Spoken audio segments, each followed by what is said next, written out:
Selamat siang, kami, kelompok 13, akan menjelaskan mengenai analisis peningkatan total produksi melon atau kukumis melo di Provinsi Jawa Tengah pada tahun 2000 hingga 2020. Kelompok kami terdiri atas Jefferson Rafael, Vanadi Safianti, Andika Ardiansyah, Gait Sahunan Priana, dan Amisesa Pramesti. Kami akan menjelaskan mengenai pendahuluan, tujuan, data analisis, kesimpulan, dan referensi data yang kami gunakan.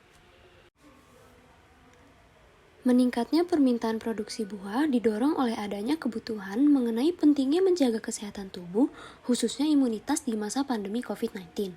Hal tersebut dapat terjadi karena buah memiliki kandungan vitamin yang berperan dalam membantu mengatur metabolisme, mencegah timbulnya penyakit kronis, serta memelihara kekebalan tubuh. Salah satu buah yang memiliki kandungan vitamin lengkap ialah buah melon.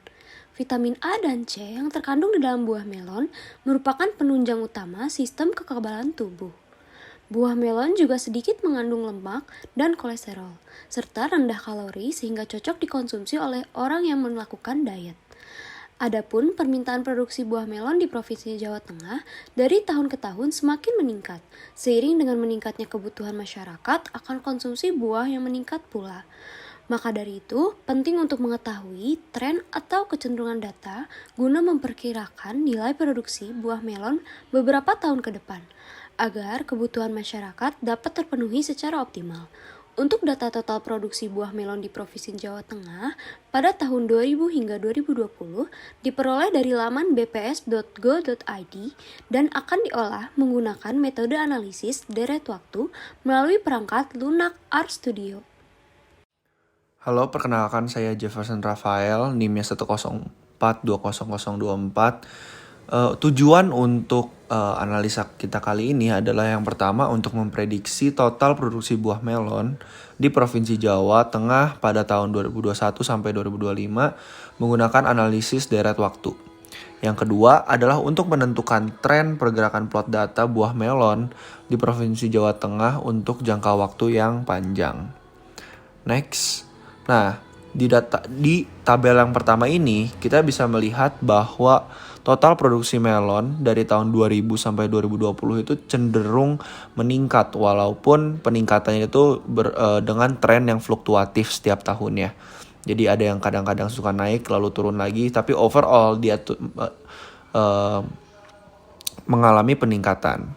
Nah, peningkatan ini membuktikan bahwa ada hubungan yang berbanding lurus antara kebutuhan konsumsi masyarakat akan buah melon dan juga produksi buah melon itu tersebut sendiri, yang berarti korelasi dari permintaan dan juga supply-nya bernilai positif. Pernyataan tersebut juga dapat disupport karena beberapa faktor seperti jumlah kenaikannya penduduk di Indonesia atau di Jawa Tengah, dan juga permintaan yang meningkat akan buah melon dari masyarakatnya. Selanjutnya, melalui diagram kotak titik atau box plot juga terlihat bahwa rata-rata produksi buah melon kukumis melo di Provinsi Jawa Tengah tahun 2000 sampai 2020 ialah sebesar 25.373 ton dengan nilai kuartil bawah, tengah, dan atas berturut-turut ialah 17.534 ton, 25.522 ton, serta 31.566 ton. Adapun nilai maksimum dan minimum dari hasil produksi buah melon di Jawa Tengah berturut-turut ialah sebesar 42.980 ton serta 11.198 ton.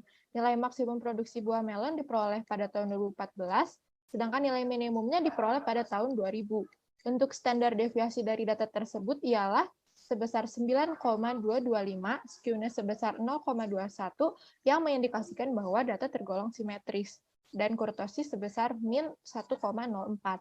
Terakhir, range atau jangkauan dari data produksi melon ialah sebesar 31.782 ton. Dengan demikian, telah terjadi peningkatan hasil produksi buah melon dari tahun 2000 hingga tahun 2020. Untuk menentukan nilai hasil produksi buah melon di Provinsi Jawa Tengah beberapa tahun kemudian, dilakukan terlebih dahulu identifikasi model, estimasi parameter, serta uji kelayakan model agar prediksi hasil produksi melon tersebut akurat dan kredibel.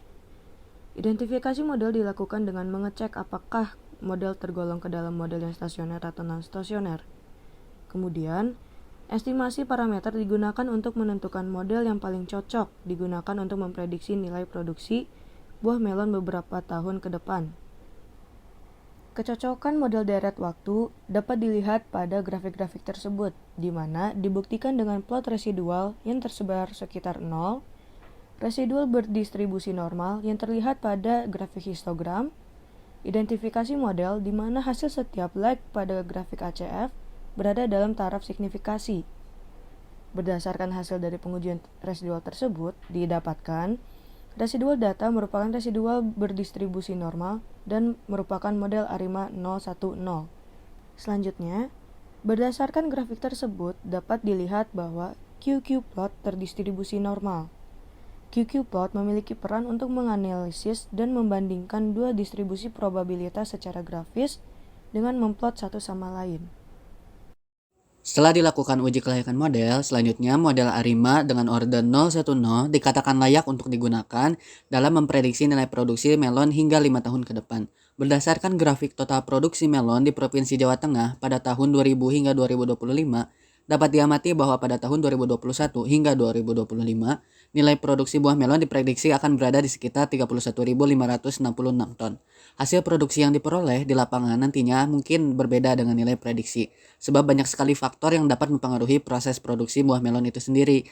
Namun, pasti tidak jauh berbeda, sebab analisis deret waktu merupakan metode untuk memprediksi nilai ke depan dari suatu deret yang bergantung pada histori data sebelumnya. Nah, selanjutnya ada kesimpulan. Kesimpulan yang pertama ialah total produksi buah melon atau kukumis melo di Provinsi Jawa Tengah pada tahun 2021 hingga 2025 diprediksi akan berada di sekitar 31.566 ton setiap tahunnya. Dan yang kedua, tren pergerakan plot data total produksi buah melon atau kukumis melo di Provinsi Jawa Tengah dalam jangka waktu yang panjang akan cenderung meningkat walaupun berfluktuatif di setiap tahunnya. Berikut merupakan referensi yang kami gunakan. Sekian presentasi dari kelompok 13. Mohon maaf apabila terdapat kesalahan dalam penyampaian ataupun tutur kata. Terima kasih atas perhatiannya. Wassalamualaikum warahmatullahi wabarakatuh.